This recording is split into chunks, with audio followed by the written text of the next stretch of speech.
The phone buzzed at 11:47 p.m., cutting through the silence of our downtown loft like a blade.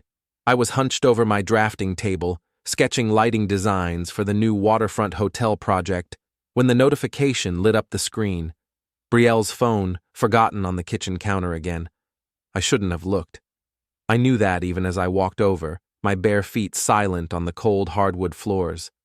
The message preview glowed on the lock screen, and my world tilted sideways. Want dinner tomorrow? I'm finally free. Paige Monroe. My fingers moved without conscious thought, swiping to reply. I'm married, I typed, then hesitated. Something felt wrong about this whole exchange. Why was Paige texting Brielle about dinner at nearly midnight? The response came back within seconds. That didn't stop your wife from meeting my partner. I stared at the screen, shocked, frozen, not knowing what to do next. The words swam before my eyes as their meaning sank in like poison. Damian Frost. Paige's longtime partner, the smooth-talking lighting supplier who'd been circling our social circle like a shark for months. My hands started shaking. 6 years of marriage. 6 years of building a life together in this converted warehouse space, with its exposed brick walls and floor-to-ceiling windows overlooking the harbor. 6 years of thinking I knew the woman sleeping in our bed 20 feet away. I set the phone down carefully, as if it might explode. My mind raced through the past few months, connecting dots I'd been too trusting to see. Brielle's late planning meetings for the nonprofit. Her sudden interest in upgrading our apartment's lighting fixtures. The way she'd started dressing up for work events that used to be casual affairs. The shower was still running in our master bathroom. Steam crept under the door, and I could hear Brielle humming something cheerful and off-key. She always hummed when she was happy. When had she started being happy so often? I picked up the phone again and typed, "Proof?" Paige's response came with attachments. Restaurant receipts from Marcello's, the expensive Italian place downtown. Timestamps from 3 weeks ago when Brielle had told me she was working late on donor outreach.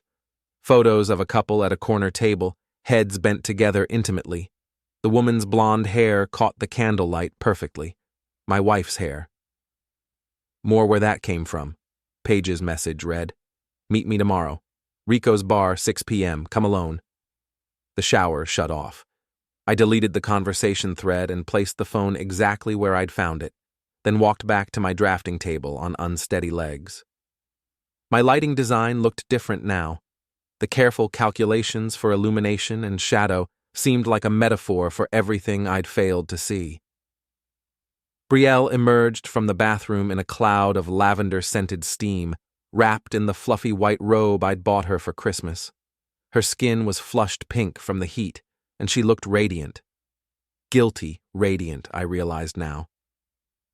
"Still working, honey?" she asked, padding over to kiss my cheek. Her lips felt like a lie against my skin. "The Hartwell project keeping you up again?" "Something like that," I managed, not trusting my voice to say more. She smelled like expensive shampoo and betrayal. "Don't stay up too much longer. Tomorrow's going to be busy." She stretched, and I caught a glimpse of a small bruise on her collarbone, a bruise I hadn't put there. "Busy how?" The question came out sharper than I intended. She paused, and for a split second, I saw something flicker in her green eyes. Calculation, maybe, or fear. "Board meeting prep. You know how Ms. Dobson gets when the quarterly reports aren't perfect." Another lie. The board meetings were on Thursdays, and tomorrow was Tuesday. I'd been married to this woman long enough to know her schedule better than she did. "Right," I said. "Board meeting." She kissed my cheek again and disappeared into the bedroom. Within minutes, I heard the soft, even breathing that meant she was asleep. Or pretending to be. I sat in the dark for hours, staring out at the harbor lights and thinking about illumination. About the difference between what we choose to see and what's actually there. About shadows and the things that hide in them. By morning, I had a plan. Rico's bar occupied the ground floor of a converted shipping warehouse 6 blocks from the waterfront. It was the kind of place where dock workers rubbed shoulders with art gallery owners, where conversations happened in low voices, and everybody minded their own business. Perfect for clandestine meetings. I arrived at 5:45 p.m., early enough to claim a corner booth with clear sightlines to both entrances. Rico himself was behind the bar, a mountain of a man with graying temples and hands that could palm a basketball. He'd bounced at half the clubs in Portland before buying this place, and he had a reputation for discretion that made his establishment popular with people who had secrets. Paige Monroe walked in at exactly 6 o'clock. She moved with the controlled grace of someone accustomed to navigating gallery openings and donor dinners. But I could see the tension in her shoulders. Her usually perfect auburn hair was pulled back in a severe ponytail, and she wore dark jeans and a black sweater instead of her typical designer dresses. She spotted me immediately and slid into the booth across from me without preamble. "You look like hell, Lucas." "Funny, I feel worse." I signaled Rico for 2 whiskeys. "How long have you known?" 3 weeks, maybe a month." She accepted the drink gratefully and took a long sip. "I started suspecting when Damian began working late every Tuesday and Thursday. Same nights your wife had her mysterious board meetings. They're not even trying to be creative about it. Cheaters rarely are. They get cocky, think they're smarter than everyone else." Her voice carried the bitter edge of personal experience. "I hired a private investigator, got photos, credit card records, hotel receipts, the whole sordid collection." She slid a manila envelope across the table. I opened it with steady hands, though my stomach churned as I flipped through the evidence. Brielle and Damian entering the Seaside Inn. Damian's hand on her lower back as they walked into restaurants I couldn't afford. A particularly damning shot of them kissing in the parking lot of the nonprofit's office building. "How long have you and Damian been together?" I asked. 4 years. We've been talking about marriage." She laughed, but there was no humor in it. "I guess that's off the table now." "What do you want from me, Paige?" She leaned forward, her blue eyes intense. "I want them to pay. Not just lose each other. I want consequences. Real ones." I studied her face, recognizing the cold fury I felt reflected in my own mirror that morning. "What kind of consequences?" Brielle's position at the nonprofit requires adherence to a strict moral conduct clause. Donors don't like scandals, especially involving married board members having affairs with vendors. If the right people found out about her relationship with Damian, she'd lose her job. At minimum, possibly face legal action if they can prove she used her position to steer contracts his way. Paige's smile was sharp as broken glass. "Which she did. 3 times in the past 2 months. I thought about Brielle's sudden interest in upgrading our lighting systems, about the expensive dinners and the new clothes, about the lies stacked on top of lies, creating a tower of deception that was finally starting to crumble. "What do you need from me?" "Access to her files, email records, phone logs, anything that shows the connection between her position and his contracts." Paige pulled out a small digital recorder. "And I want her to admit it. On tape." "That's a tall order. I'm not asking you to seduce state secrets out of her. Just get her talking about work, about Damian's projects. She's proud of what she's accomplished. She'll want to brag." I finished my whiskey and considered the proposition. 6 years of marriage, gone. My trust, shattered. My reputation in our social circle, probably damaged beyond repair once word got out. Brielle had taken everything that mattered to me and thrown it away for a few months of excitement with a man who wore $1,000 suits and drove a Tesla. "There's something else," Paige said quietly. "Damian's been skimming money from the gallery's lighting budget, inflating invoices, charging for equipment that was never delivered. I have documentation going back 8 months. How much?" $43,000, enough for felony fraud charges. The pieces clicked into place. Damian wasn't just cheating on Paige, He was stealing from her. And Brielle wasn't just having an affair, she was actively helping him defraud the nonprofit that employed her. This wasn't a simple case of two people falling in love. This was calculated, criminal betrayal. "I'm in," I said. "But we do this smart, legal. I want them destroyed, but I won't go to prison for it." Paige extended her hand across the table.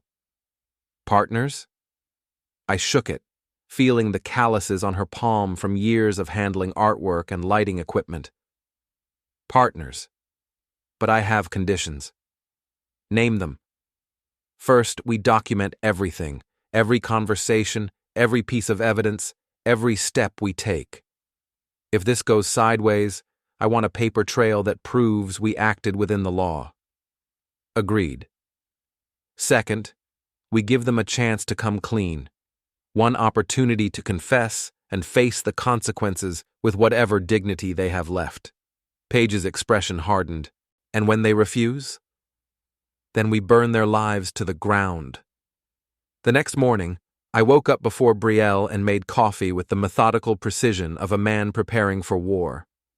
She emerged from the bedroom at 7:30, already dressed for work in a navy blue dress I'd never seen before. It probably cost more than I made in a week. "You're up early," she observed, pouring herself coffee from the pot I'd prepared. "Couldn't sleep. The Hartwell project is giving me nightmares." I kept my voice casual, conversational. "Speaking of work, how are things at the nonprofit? You've seemed stressed lately." She hesitated for just a moment, long enough for me to notice.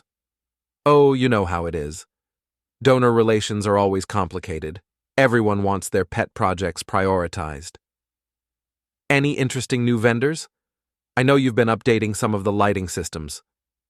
"A few. There's this company that does really innovative work.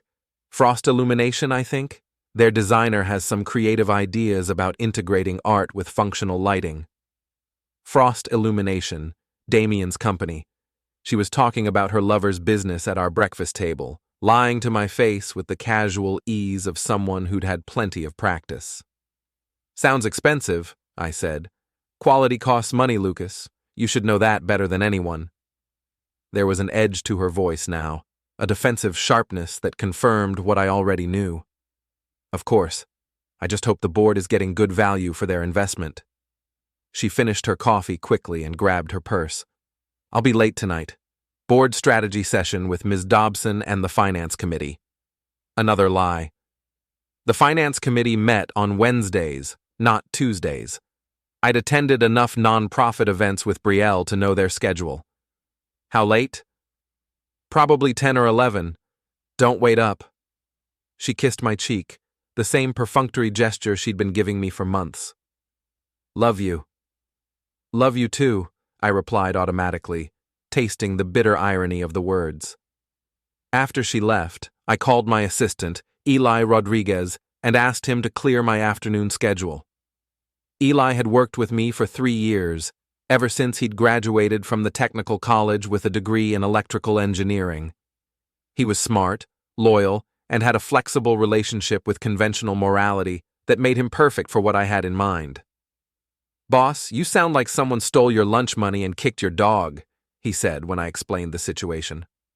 "What do you need?" "Digital forensics. Can you recover deleted text messages from an iPhone?" "Depends on how deleted they are and whether she's got cloud backup enabled. But yeah, probably. You want me to take a look?" "Tonight. She'll be out until late, and I need to know what we're dealing with." "Consider it done. And Lucas, I'm sorry, man. Brielle always seemed like one of the good ones." "Yeah. Well, apparently, I'm not the best judge of character." I spent the rest of the morning researching Frost Illumination's contracts with local businesses. Public records showed they'd been awarded 3 major projects in the past 6 months, all from organizations where Brielle had connections: the Maritime Museum where she served on the events committee, the Downtown Art Center where she'd helped organize fundraising galas, and of course, the nonprofit where she worked. The pattern was clear once you knew what to look for. Damian would submit competitive bids for lighting projects. Brielle would use her influence to ensure his proposals received favorable consideration, and then they'd celebrate their success with expensive dinners and hotel room encounters. It was elegant, in a sociopathic sort of way. My phone buzzed with a text from Paige. "Coffee? I have updates." We met at Grind, a hipster coffee shop in the arts district where the baristas had advanced degrees and the espresso cost more than most people's lunch. Paige looked better than she had the night before, more composed, more determined. "I confronted Damian this morning," she said without preamble. "That wasn't part of the plan." "I know, but I needed to see his reaction, needed to know if there was any chance he'd come clean on his own." She stirred her latte with violent precision. He denied everything, said I was being paranoid and jealous. "Even when you showed him the photos?" "Especially then. He claimed they were doctored, that I was trying to frame him because I was threatened by his success." Her laugh was bitter. "His success, built on stolen money and my connections. So much for giving them a chance to confess. There's more. I checked our joint accounts this morning. He's been moving money, small amounts but consistent. $23,000 over the past 4 months, transferred to an account I don't have access to." "Escape fund?" "Has to be. He's planning to disappear, Lucas. Probably taking your wife with him." The thought hit me like a physical blow. Not just the affair, not just the lies, but the possibility that Brielle was planning to abandon our entire life together for a criminal who saw her as nothing more than a useful tool. "We need to move faster," I said. "Agreed. I've scheduled a meeting with the gallery's board of directors for Thursday morning. I'm going to present evidence of Damian's embezzlement and recommend immediate termination and criminal prosecution." "What about Brielle?" "That's where you come in. I need recordings of her admitting to the contract steering, something clear and unambiguous that the nonprofit's board can't ignore." I thought about the woman I'd married, the woman who used to laugh at my bad jokes and fall asleep reading in bed next to me, the woman who'd apparently been living a double life for months, planning a future that didn't include me. "I'll get your recordings," I said, "but I want something in return." "What?" "When this is over, when they're both destroyed and facing the consequences of what they've done, I want to be the one who tells them why. I want them to know that their victims weren't as helpless as they thought." Paige smiled, and for the first time since this nightmare began, it reached her eyes. "Lucas, I think we're going to be very good friends." That evening, I prepared for Brielle's return, like a general planning a siege. Eli had worked his digital magic on her phone while she was at work, recovering months of deleted text messages and email drafts that painted a picture of calculated deception. The evidence was damning.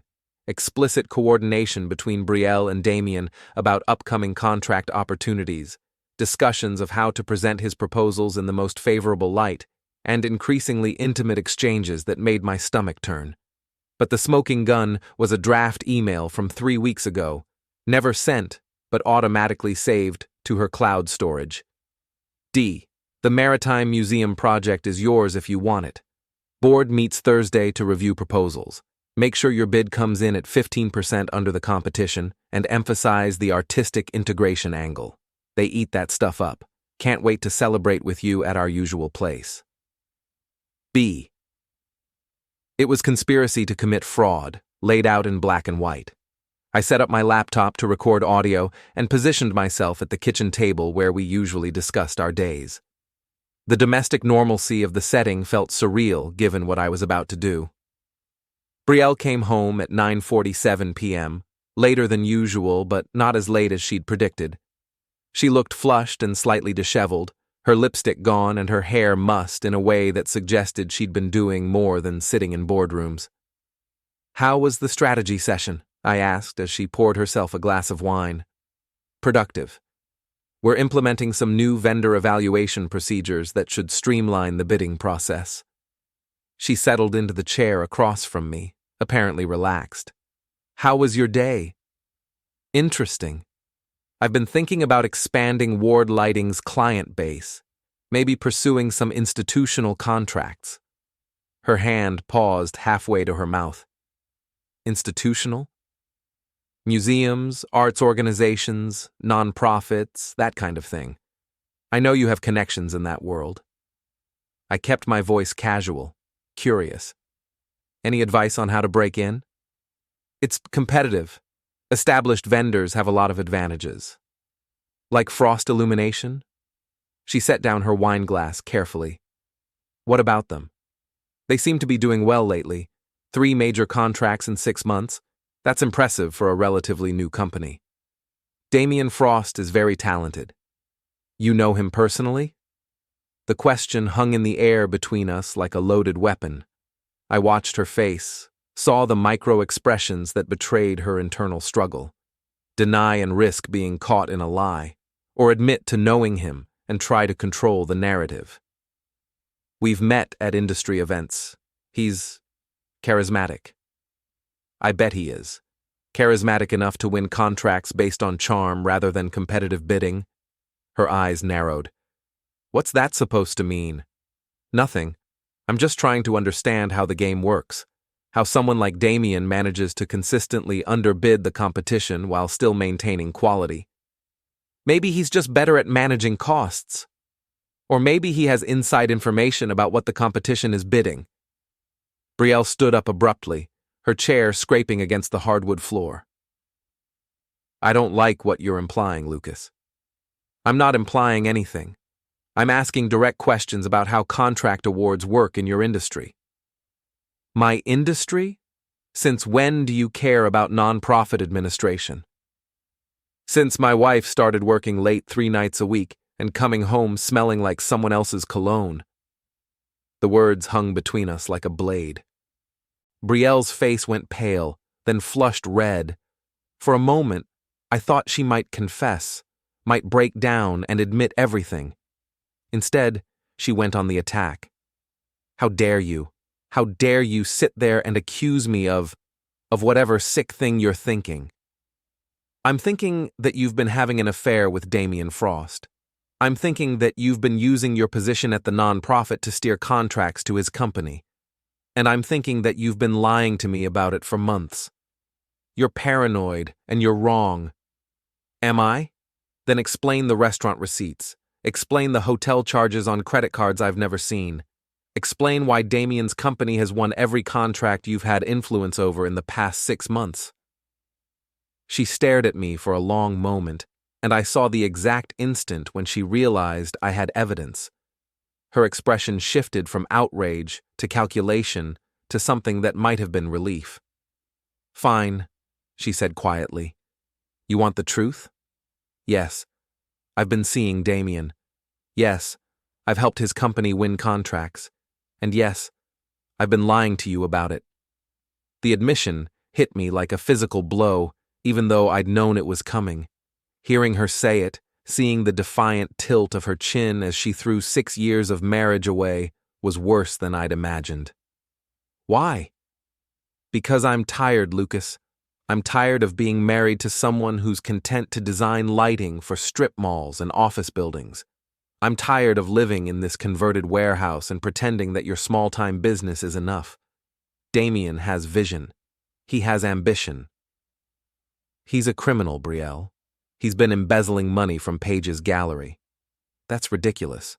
I have documentation, bank records, inflated invoices, payments for equipment that was never delivered. Your boyfriend is a thief, and you're his accomplice. For the first time since the conversation began, Brielle looked genuinely shaken. You're lying. Ask him yourself. Ask him about the $43,000 he's stolen from the gallery. Ask him about the offshore account he's been funding with money from fraudulent contracts. She grabbed her purse and headed for the door. I don't have to listen to this. You're right, you don't. But the nonprofit's board of directors will, and so will the police. She stopped with her hand on the doorknob. What do you want, Lucas? I want you to resign from the nonprofit. I want you to confess your role in the contract fraud, and I want you to disappear from my life. And if I don't? I smiled, and it felt like winter. Then I'll destroy you both. Publicly, professionally, and legally. Your choice. She left without another word, slamming the door hard enough to rattle the windows. I sat in the sudden silence, listening to the recording play back through my laptop speakers, clear, unambiguous, and completely damning. My phone buzzed with a text from Paige. "How did it go?" "We got her," I typed back. "Audio confession, admission of conspiracy, the works." "Excellent. Phase 2 tomorrow?"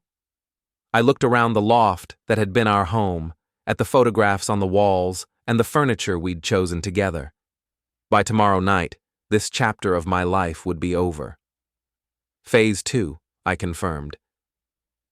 Thursday morning dawned gray and cold, with the kind of bitter wind that cut through winter coats and reminded you that spring was still weeks away. I stood at the floor-to-ceiling windows of my loft, watching seagulls wheel over the harbor while I waited for the phone calls that would end 2 careers and possibly send 2 people to prison. Paige had scheduled her presentation to the gallery board for 10 a.m. The nonprofit's emergency board meeting was set for 2 p.m., triggered by an anonymous tip that included audio recordings and documentary evidence of contract fraud. By evening, Brielle and Damian's carefully constructed house of lies would be nothing but rubble. My phone rang at 10:23 a.m.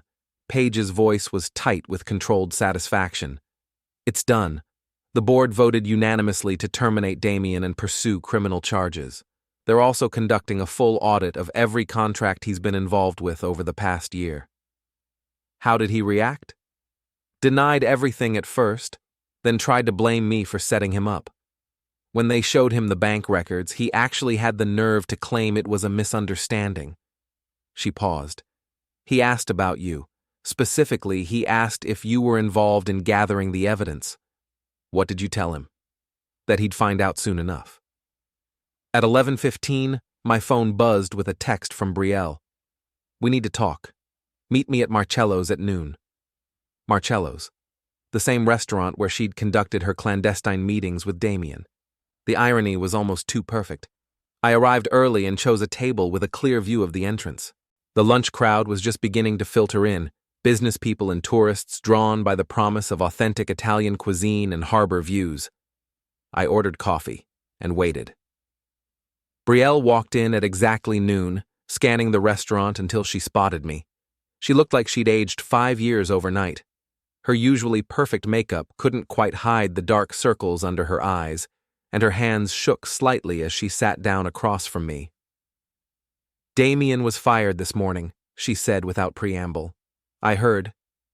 They're claiming he embezzled money from the gallery. They're talking about criminal charges. Maybe because he embezzled money from the gallery."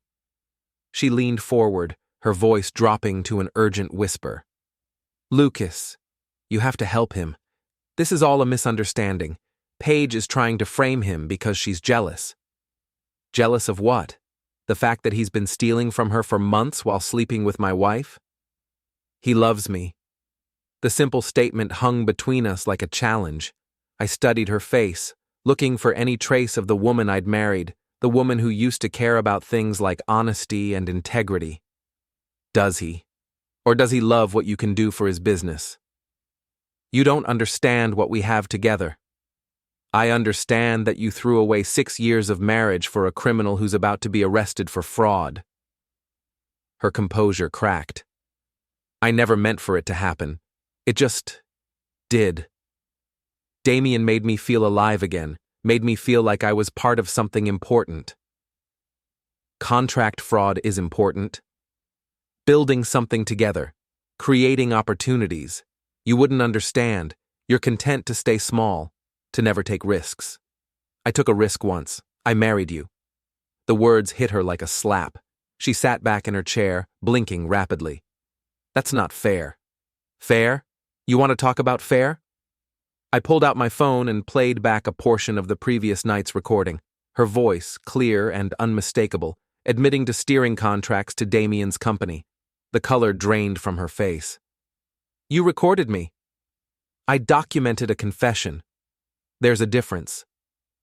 The non-profit board is meeting this afternoon, aren't they? That's why you wanted me to admit everything. They received an anonymous tip about irregularities in the contract award process. I'm sure they'll want to discuss it with you. She stood up abruptly, her chair scraping against the tile floor. Several other diners looked over, drawn by the sudden movement. I won't let you destroy my life over this. I'm not destroying your life, Brielle. You already did that when you decided to become a criminal. We'll see about that.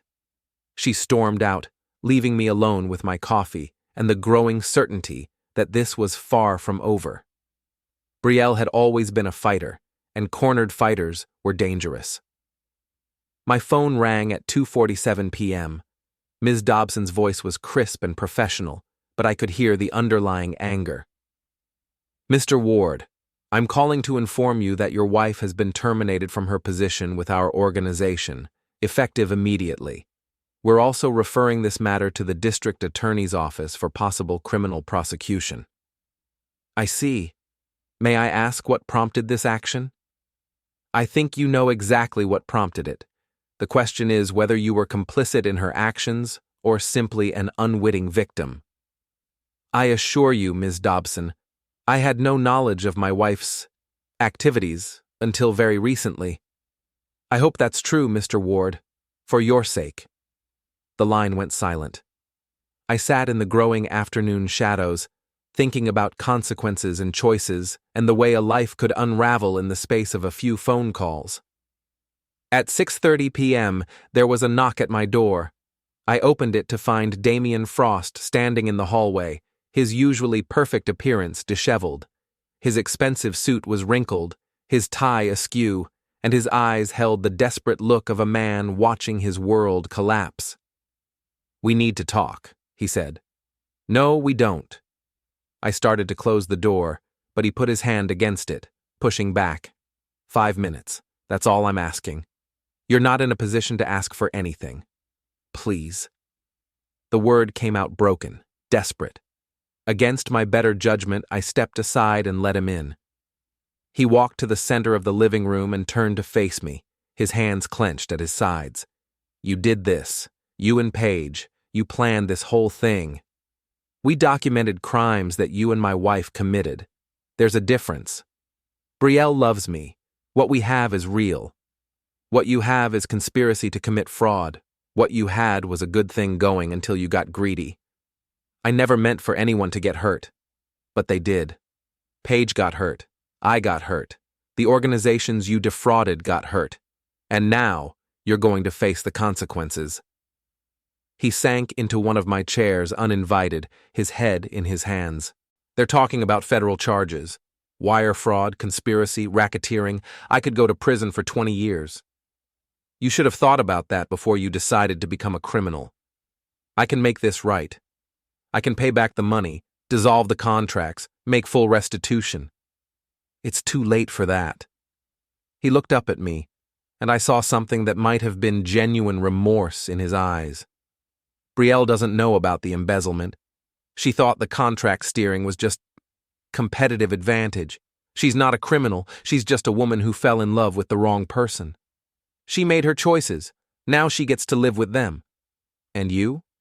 What do you get out of destroying us? I thought about the question seriously. What did I get? Not my wife back. That ship had sailed the moment she decided to betray everything we'd built together. Not my old life back.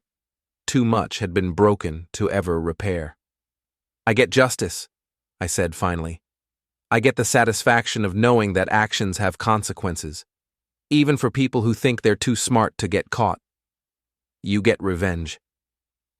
Same thing, in this case. He stood up slowly, like an old man. This isn't over. Yes, it is. You just haven't accepted it yet. After he left, I poured myself 3 fingers of bourbon and stood at the window watching the harbor lights come on one by one. My phone buzzed with messages. Paige updating me on the criminal investigation, Eli asking if I needed anything, my lawyer confirming that the divorce papers had been filed. At 11:30 p.m., Brielle came home one last time. She had 2 suitcases and a defeated expression that told me everything I needed to know about how her day had gone. "I'm leaving," she said simply. "I know. I'll send someone for the rest of my things." "Fine." She hesitated at the door, looking back at the life she was abandoning. "I did love you, Lucas. Maybe not the way you deserved, but I did love you. I know that too. Will you ever forgive me?" I considered the question seriously. Forgiveness was complicated, layered with hurt and anger and the slow work of rebuilding trust that would never be possible between us. Someday, maybe, but not today. She nodded and left without another word. I listened to her footsteps echo in the hallway until they faded to nothing, leaving me alone with the wreckage of my marriage and the strange, hollow satisfaction of a job well done. 6 months later, I stood in the main gallery of the Portland Museum of Art, watching visitors admire the new lighting installation I designed for their contemporary wing. The project had come to me through Paige, who'd recommended my work to the museum's board after seeing what I'd done with some smaller venues around the city. It was good work, subtle and sophisticated, designed to enhance the artwork without overwhelming it. The kind of project I'd always wanted to do but never had the connections to pursue. Funny how losing everything had opened doors I'd never even known existed. Paige appeared at my elbow, elegant in a black dress and pearls that caught the carefully calibrated light. "Congratulations. It's beautiful. Thank you, and thank you for the recommendation. You earned it." We stood in comfortable silence, watching people move through the space I'd helped create. The opening reception was in full swing, filled with the kind of people who attended museum galas and wrote checks with lots of zeros. "Any word on the trial?" I asked. "Damian pled guilty last week. 18 months in federal prison, full restitution, 5 years probation." She sipped her champagne thoughtfully. His lawyer tried to argue that Brielle was the mastermind, but the evidence didn't support it. "What about her?" "Suspended sentence, community service, and she's been blacklisted from every nonprofit in the state. Turns out that moral conduct clauses have teeth when you actually violate them." I thought about my ex-wife, somewhere in Boston trying to rebuild a career that would never recover from the scandal. She'd called once, 3 months ago, to apologize and ask if we could try to work things out. I'd listened politely and hung up without answering. "Do you ever regret it?" Paige asked. "The way we handled things?" "No. They made their choices, and we made ours. The only difference is that our choices were legal. And moral. That too." A young couple approached us, gushing about the lighting design and asking technical questions about color temperature and beam angles. I answered their questions and accepted their compliments with the kind of professional grace I'd learned from years of dealing with clients who thought they knew more about illumination than they actually did. After they moved on, Paige turned to me with a speculative look. "I have a proposition for you." "I'm listening." "The gallery is looking for a new lighting consultant. Someone who understands both the technical and artistic aspects of the work. Someone who can be trusted with sensitive projects and confidential information. Someone who's proven they can keep secrets and handle difficult situations with discretion." "Exactly." I considered the offer. It would mean regular work with one of the most prestigious galleries in Maine, exposure to high-end clients, and a chance to work on the kind of projects that could define a career. It would also mean working closely with Paige, which had its own complications. "What happened to your old lighting consultant?" She smiled, and there was something sharp and satisfied in the expression. "He's currently serving 18 months in federal prison." "Right, I forgot." "So, are you interested?" I looked around the gallery, at the carefully lit artwork and the well-dressed patrons and the life I was building from the ashes of the old one. It wasn't the life I'd planned, but it was honest work with honest people, and sometimes that was enough. "I'm interested." "Excellent. We can discuss terms next week." She started to walk away, then turned back with an afterthought. Lucas, for what it's worth,